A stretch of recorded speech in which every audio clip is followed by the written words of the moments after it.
hopeful that that time is only a matter of a few days away. The Foreign Secretary Douglas Hurd, here for a day, suggested that the Iraqis could end the war even sooner. There's no desire in London to continue fighting longer than is necessary to secure the aims for which we entered the fight. So you caught me on an upbeat day, particularly upbeat. For the President, the fight continues to be a good one.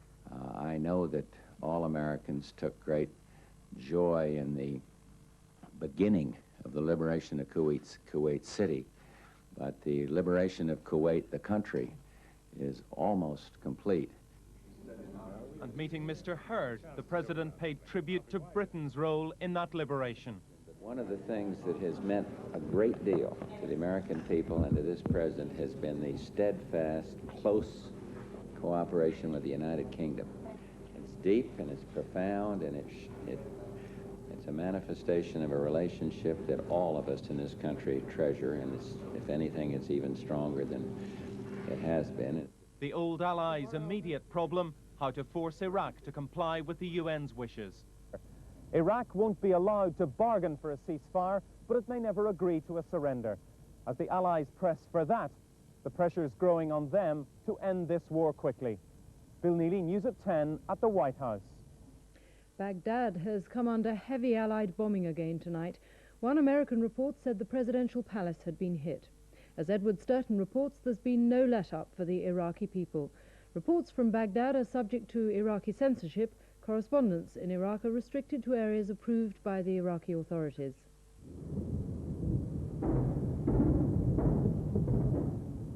It was without doubt the closest, the fiercest air battle we have seen in the past days, and it came as news of Saddam Hussein's concession over the United Nations Security Council resolutions was still being digested. One building not far from here we could see taking a direct hit, the air raid siren sounding long after the bombing began.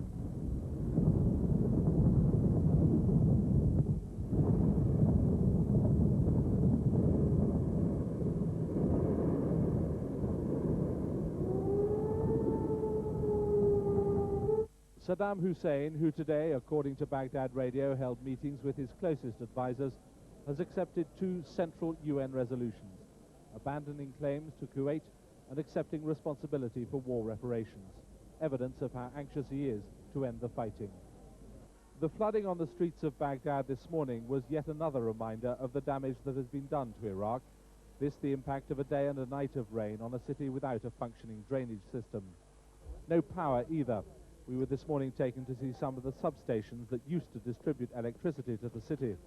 There were, we were told, 10 in all 10, say the Iraqis, have been destroyed.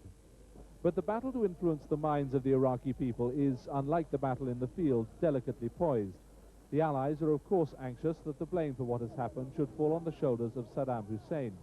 The calculation of the Iraqi leadership is that now that foreign troops are fighting on Iraqi soil, and Baghdad Radio officially conceded that today, the people will rally behind the government. There's no doubt that what the Iraqi people have experienced since the war began and are experiencing again tonight has become a source of resentment. The question is who that resentment will now be directed against. Edward Sturton, News at 10, Baghdad. And now some other news. Mortgage rates are on their way down. The Chancellor cut the cost of borrowing by another 0.5% to 13%, the second such cut in a fortnight. Mr. Kinnock said it was much needed. He said the government was playing games with the economy.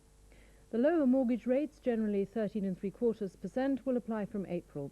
On a £30,000 mortgage, there'll be a saving of £14 a month. On £50,000, a saving of £27, and a £70,000 mortgage will cost £39 less. And tonight, soccer in the FA Cup fifth round. Shrewsbury 0, Arsenal 1. In the fifth round second replay, Everton 1, that was Dave Watson, Liverpool 0. The Rumbelows League Cup semi-final second leg between Sheffield Wednesday and Chelsea is on midweek sports special tonight. In the Barclays League Division 2, Newcastle 0, Brighton 0, Oxford 0, Millwall 0. In Division 3, Stoke 1, Bournemouth 3.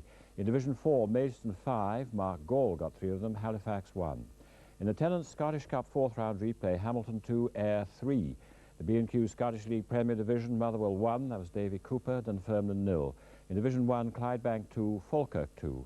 Division 2, Cowdenbeath 1, Dumbarton 3, Stenhousemuir 2, East 5-0. And finally, we go back to the liberation of Kuwait City. Alistair Stewart has been there almost from the beginning. He was the first British television journalist to broadcast live from the city. Interviewed by Richard Bath on ITN's Morning News, he found himself overwhelmed by Kuwaitis keen to talk about their liberation. Well, let me start with the people, because that's evidently the most exciting part of it. We arrived in the dead of night, and the first people that we met were some resistance fighters who were absolutely thrilled that people had been beginning to come into their city to mark the beginning of the liberation that they'd been hoping for some time. They say that their city is in a pretty bad state. Let me just interrupt you, Alistair, for a moment. Country. Alistair, can I just interrupt you, because there's a flag being flown just behind you, but perhaps it's possible to ask some of those people to come forward and speak to them. They've been determined to take this over for the last few hours anyway. Come on then, come on, very quickly.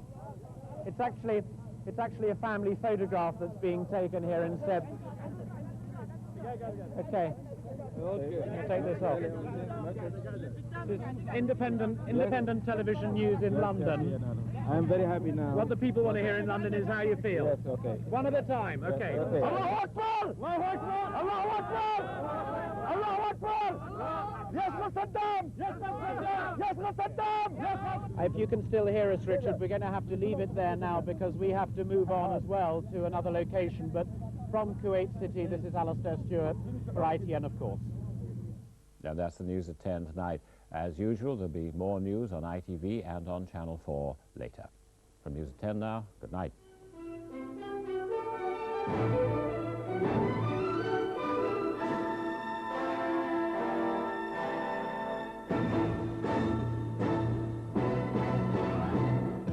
The Trials of Rosie O'Neill. When Rosie's client is sent down, his family dole out their own special brand of punishment. This court is now in recess. All right. I put a curse upon you.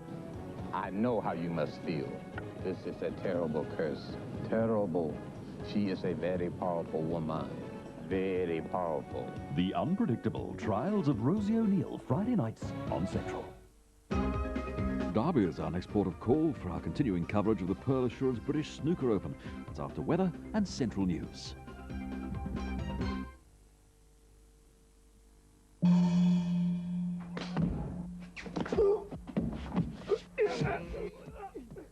Most ceilings suffer from cracks. Fact of life. Until now, because PolyCell have just developed Evenceil, the first smooth, flexible finish for ceilings. Just one coat of Evenceil completely covers hairline cracks, and because Evenceil stretches, it keeps them covered. Evenceil, the flexible finish for ceilings from PolyCell. You've got such great-looking hair. I suppose you use some exotic conditioner. I don't. It's my shampoo. Head and Shoulders? No, it's new Head and Shoulders 2-in-1. Dandruff shampoo and conditioner. We've combined a special conditioner with Head and Shoulders to make new 2-in-1 for dandruff-free, beautifully conditioned hair. You don't need a separate conditioner then. I don't. New Head and Shoulders 2-in-1.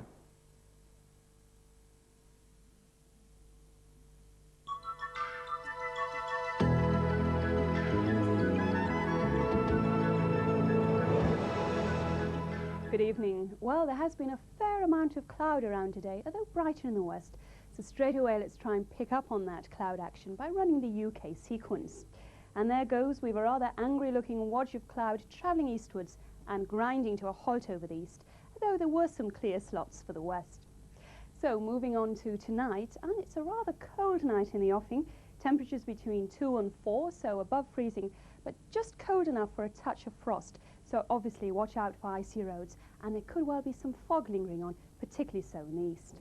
Moving on to tomorrow, and that eastern side catches our eye once again, with that cloud spilling down the eastern fringe, giving off some drizzle, and the fog lingering on there, a very murky start to the day. Now elsewhere that fog will linger on in the west too, so it'll be a fairly grey opening to the day. Not for long for most of the country though, things will brighten up. The east will tend to hang on to its rather glum weather, and as for this southwestern corner, where that cloud we saw earlier on, that will just flirt with that corner, giving off some rain, and there'll be just the odd shower for the western coasts as well. Temperatures tomorrow, fairly wide range, from round about 10 in the southwest to half that, only 5 in the northeast, and a fairly keen southeasterly breeze. That's all. Good night.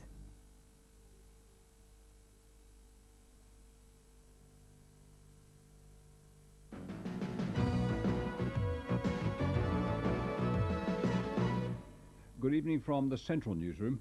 2 Midland soldiers have been killed and a third seriously injured in the Gulf. One of them was among 9 British troops killed when an American warplane accidentally fired on them. 19-year-old Fusilier Lee Thompson was a single man and came from Coventry. Corporal Keith Heaven from Birmingham is fighting for his life after being injured in the same attack. Private Carl Molt from Church Gresley in Derbyshire died in a separate incident. Next of kin have been told. The incident happened in what commanders said was the heat of battle. A US anti-tank plane fired on 2 British armoured personnel carriers like these by mistake, killing 9 soldiers from the 3rd Regiment Royal Fusiliers. Families have already been informed and the incident is now under investigation. The incident accounted for 9 of our dead. You will understand that that is a matter of particular sadness, both to ourselves and to the American forces. Tragedies like this were to be expected in the modern battlefield, where decisions are taken in split seconds and where delay can literally mean life or death. What makes it more poignant is that more British soldiers have now died from so-called friendly fire than by the actions of the enemy. John Kiddy, Central News, Saudi Arabia. A charity...